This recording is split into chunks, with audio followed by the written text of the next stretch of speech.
ગુજરાત પ્રદેશ શિવસેના દ્વારા કર્ણાવતી જિલ્લાના પ્રમુખની વરણી કરી જનસંપર્ક કાર્યાલયનું પ્રદેશ પ્રમુખ એસ.આર. પાટીલના હસ્તે ઉદ્ઘાટન કરવામાં આવ્યું હતું.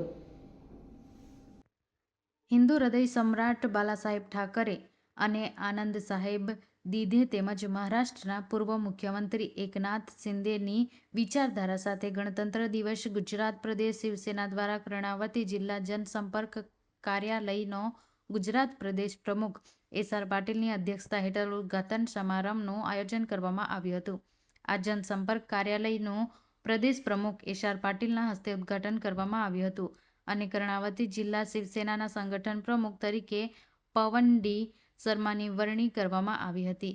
આ પ્રસંગે શિવસેનાના હોદ્દેદારો અને કાર્યકરો ઉપસ્થિત રહ્યા હતા અને જય ભવાની, જય શિવાજી, જય શિવસેનાના નાદ સાથે બાલાસાહેબ ઠાકરે શ્રદ્ધાંજલિ અર્પી હતી.